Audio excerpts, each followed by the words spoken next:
ஆமாம், சில்லி எங்கே கிடைக்குங்கிறத சொல்கிறேன். வீடியோவை சேவ் பண்ணி வச்சுட்டு ஃபுல்லாக பாருங்கள்.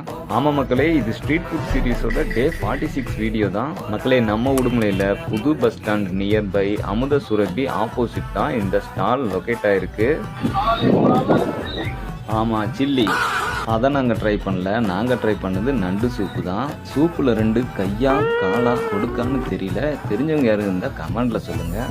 நண்டு சூப் காரஞ்சாரமாக ரொம்ப சூப்பராகவே இருந்துச்சு மக்களே. நீங்கள் யாரும் இந்த வழியாக வரும்போது ஒரு முறை நிறுத்தி ட்ரை பண்ணி பார்த்துட்டு எப்படி இருந்துச்சுங்கிறதையும் சொல்லிட்டு போங்க. ஸ்பீடாக போகிற நம்ம வாழ்க்கையில் ஸ்பீடாக நோயும் நம்மளை அட்டாக் பண்ணுது. அதை தடுக்கணும்னா சுக்கு, திப்புளி, கரிஞ்சீரகம் போன்றவற்றை நம்ம உணவுகளோடு எடுத்துட்டோம்னா நோய் எதிர்ப்பு சக்தியும் அதிகமாகும், நம்மளுடைய மருத்துவ செலவும் குறையும் என்பது தான் இந்த இடத்துல நம்மளுடைய கருத்தாக இருக்குது. இந்த வீடியோ பிடிச்சிருந்துச்சுன்னா ஃப்ரெண்ட்ஸ் அண்ட் ஃபேமிலிக்கு ஷேர் பண்ணிட்டு அப்படியே நம்மளையும் ஃபாலோ பண்ணிக்கிங்க மக்களே. மீண்டும் ஒரு நல்ல ஃபுட் பார்ட்னர் சந்திப்போம். நன்றி, வணக்கம்.